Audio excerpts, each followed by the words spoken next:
chama cha ANC bado kipo? Ndio, kipo. Sheria ya vyama, Political Parties Act, inakubali political merger.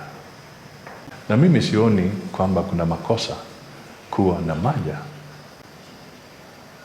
Ni kwa sababu katika uanzilishi wa Kenya Kwanza, ukikumbuka, ANC kulikuwa na UDA, ANC ikawa pale, tukatengeneza ile earthquake, tukashikana, tukawa na Ford Kenya. Tulishinda ama tukushinda?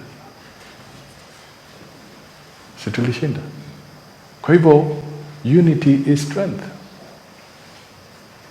and unity can take different forms. Inaweza kuwa through coalition ama inaweza kuwa through merger. Alafu tunajenga uzito wetu. Na mimi nataka niambie watu wetu kwamba mimi kama mwanasiasa, wengi walifikiri wakati tulileta earthquake kwamba tumepotea. Ni sisi ndio tumeunda serikali. Kwa hivyo nikiambia watu kwamba ANC ina mazungumzo ya merger, msifikiri ni kitu kidogo. Tunalenga mbele.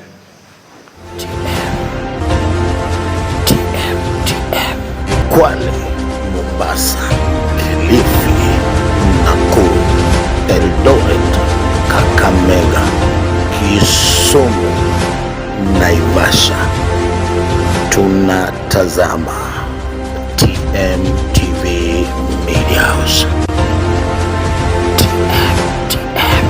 Thank you for watching TMTV Media House. Don't forget to subscribe, like, and give your comments.